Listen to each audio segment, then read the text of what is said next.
نو چې د رسول الله مبارک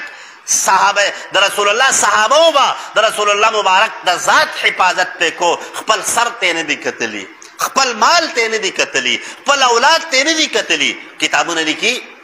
یو ځلې یو غزاله پیغمبر علیه الصلاة والسلام اعلان وکړو صحابه کرامو د کفارو خلاف په جنگ لدو ځان تیار کئ یو زنانه راله د دواړو جهان مبارک سردار ته د خپلو د لسو میاشتو بچی چې کوم نه هغه یې ورته پیش کړو وی د الله پیغمبره دې وخت له دې قبول کا دې وخت له دې قبول کا رسول الله مبارک ورته وی د سره به څه کوم د سره به څه کوم هغه بیبي هغه ورته وی حضرت تا زما یو ډېر نیازمین بچی دی یو ډېر نیازمین بچی دی خو په جنگ په میدان جنگ کې کله کله چې کوم نه هغه به د ډال ضرورت راځي د ډال ضرورت پر راځي د کافرو د طرف نه به غدار کیږي غشي به چلیږي نیزې به چلیږي د الله پیغمبره زما دا بچی به چې کوم نه هغه د کفارو د تورې ته به مخامخ کې ستا یو مجاهد خو به پې بچ شي که نه زما دا بچی د قرباني شي خیر دی دومره چې کوم نه په هغې کې جذبه خپل اولاد قربانۍ ته تیار د خپل سر یو زنانه راله رسول الله مبارک ته وی د الله پیغمبر نور خو مې اس وس نه کېږي څه چل په لاس کې ویښته نیسلی دي وی دا والی حضرت میدان جنگ کې به وی دا په کار راشي رسول الله مبارک ورته په دې به څه کوو وی د الله محبوبه پیغمبره وی د مال وس مې نه کېږي کونډه یم مال لا څخه نشته خو وی دکه مې وسو وی د خپل سر دا چې کوم ویښته دي وی دا مې کټ کړل وی که چېرته په میدان جهاد کې تاسو ته د رسۍ ضرورت راځي وی زما دا ویښته به د رسۍ په طور باندې استعمال کوي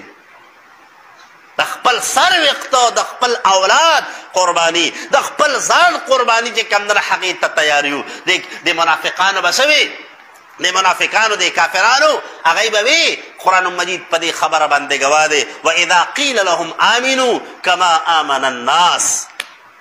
د الله قرآن وایي چې کله د کافرانو د منافقانو ته وویلی شي چې ایمان نړئ کما آمن الناس لکه چې څنګه د صحابو ایمان نړی دی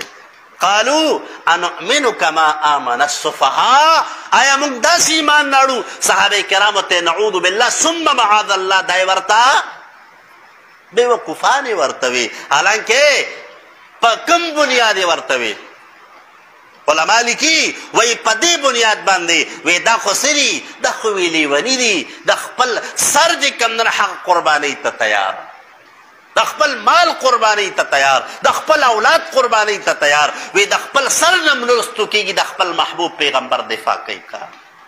ځکه چې کوم نه حق دا خو وی لیوني دي نو لهذا